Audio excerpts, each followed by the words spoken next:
রাকসু নির্বাচনের খবর সংগ্রহে রাজশাহী বিশ্ববিদ্যালয়ে রয়েছেন সহকর্মী নাবিল জাহাঙ্গীর। সরাসরি চলে যাচ্ছে সেখানে।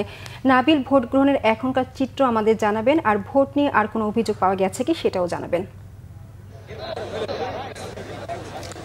রেখা, আমরা এখন পর্যন্ত যেটি দেখতে পাচ্ছি, রাকসু ইলেকশনে কিন্তু একটি শান্তিপূর্ণ ভোট গ্রহণ চলছে। আমরা সকাল থেকে দেখেছি যারা শিক্ষার্থী রয়েছেন তারা কিন্তু ভোট কেন্দ্রে আসছেন এবং বেলা বাড়ার সাথে সাথে ভোটারদের যে লাইন সেটি কিন্তু আসলে বাড়ছে এবং যারা প্রার্থী রয়েছেন বিভিন্ন প্যানেলের তাদের সাথেও আমরা কথা বলেছি। সবাই কিন্তু যে পরিস্থিতি সেটি নিয়ে, পরিবেশ ভোটে সেটি নিয়ে কিন্তু এখন পর্যন্ত তারা বেশ পজিটিভলি তারা সেটি দেখছেন। তবে দু একটি অভিযোগ রয়েছে, যেমন ভোটারদের হাতে যে অমোচনীয় কালি দেওয়া হয় সেটি কিন্তু উঠে যাচ্ছে। সেটি নিয়ে শিবির এবং ছাত্রদল সমর্থিত যে প্যানেল, উভয় প্যানেল থেকেই কিন্তু এক ধরনের অভিযোগ রয়েছে এবং আমরা কিন্তু ভিসির সাথেও এই বিষয়ে কথা বলেছি। তিনি যেটি জানিয়েছেন যে এই কালি উঠে গেলেও একাধিক ব্যবস্থা রয়েছে যাতে একজন একাধিক ভোট দিতে না পারেন। সেক্ষেত্রে তিনি বলছেন যে কালি উঠে গেলেও আসলে খুব একটা সমস্যা হবে না।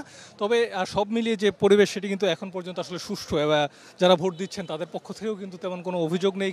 সেই সাথে যারা প্রার্থী রয়েছেন তারাও কিন্তু কেন্দ্রগুলো ঘুরছেন এবং তারা দেখছেন পরিবেশ, সেটি নিয়েও কিন্তু তাদের কোনো অভিযোগ নেই। সেই সাথে আমরা দেখেছি যে পুলিশের পক্ষ থেকেও কিন্তু আইন শৃঙ্খলা নিয়ন্ত্রণের জন্য তারা তৎপর রয়েছেন এবং সব মিলিয়ে বলা যায় যে এখন পর্যন্ত রাকসুর যে নির্বাচন সেটি কিন্তু খুবই শান্তিপূর্ণভাবেই অনুষ্ঠিত হচ্ছে। রেখা। নাবিল, আপনাকে ধন্যবাদ।